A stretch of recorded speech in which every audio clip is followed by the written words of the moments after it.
L'araignée Anansi et la sagesse du monde. Il était une fois, dans un petit village niché au cœur de la savane, un personnage bien connu de tous, Anansi, l'araignée. Anansi était célèbre pour son esprit vif et ses ruses malicieuses. Pourtant, malgré son intelligence, il lui manquait quelque chose d'important, la sagesse du monde. Un jour, Anansi décida qu'il était temps d'acquérir cette sagesse, un trésor qu'il convoitait depuis longtemps. Il se mit en route pour rencontrer Niam, le dieu du ciel, qui était le gardien de la sagesse.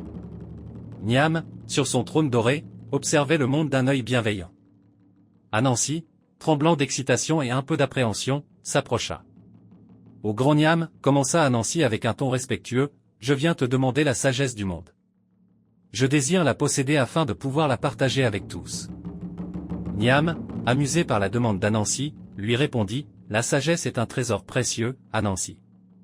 Si tu désires la posséder, tu devras passer par 3 épreuves. Si tu réussis, la sagesse sera à toi. » Anansi, sûr de lui, accepta sans hésitation. Niam lui expliqua que la première épreuve consistait à capturer le lion, le roi des animaux.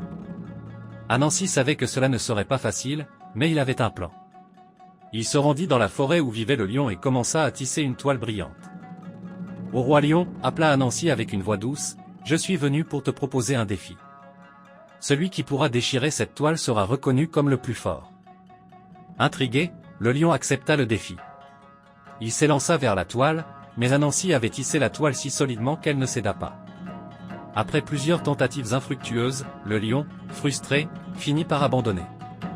Anansi avait remporté la première épreuve.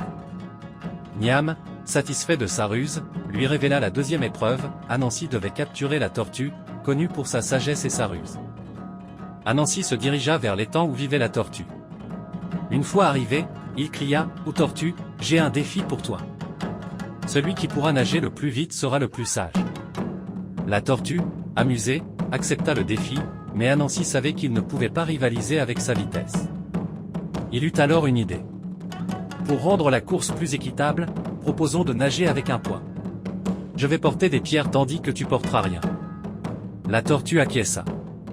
Anansi se mit à nager, se débattre avec les pierres, mais la tortue, bien qu'elle nageât lentement, ne rencontra aucune difficulté.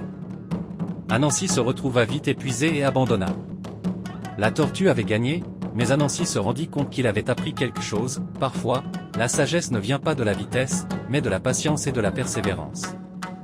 Pour sa dernière épreuve, Niam lui ordonna de capturer le serpent, un être rusé et redouté par tous. Anansi, conscient qu'il ne pouvait pas rivaliser avec le serpent, décida de feindre la mort. Il s'étendit sur le sol, immobile. Quand le serpent s'approcha, Anansi, d'un coup rapide, lui saisit la queue et l'enroula dans sa toile. Le serpent, pris au piège, ne pouvait plus s'échapper. Anansi avait triomphé une fois de plus. Fier de ses réussites, Anansi retourna auprès de Niam. « Au grand Niam, j'ai complété les 3 épreuves.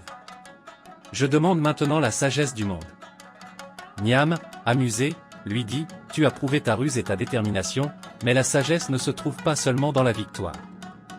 La véritable sagesse réside dans le partage et la compréhension des autres. » Anansi réfléchit à ces paroles. Il avait été si concentré sur sa quête personnelle qu'il avait oublié de considérer les leçons apprises à travers ces épreuves. Alors, il demanda à Niam, « Comment puis-je partager cette sagesse avec le monde ?» Niam lui répondit, « La sagesse est comme une toile, Anansi. Elle doit être tissée ensemble avec les expériences et les histoires des autres. Rassemble les histoires du monde et fais en le récit. » Reconnaissant l'importance de la communauté, Anansi retourna chez lui et commença à raconter les histoires qu'il avait entendues, les leçons qu'il avait apprises et la sagesse qu'il avait acquise. Les villageois, fascinés par ces récits, commencèrent à partager leurs propres histoires.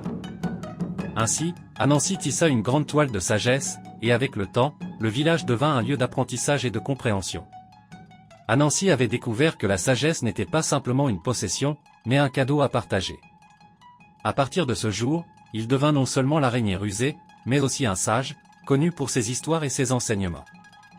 Et c'est ainsi que l'araignée Anansi, par ses aventures et ses épreuves, apporta la sagesse au monde entier.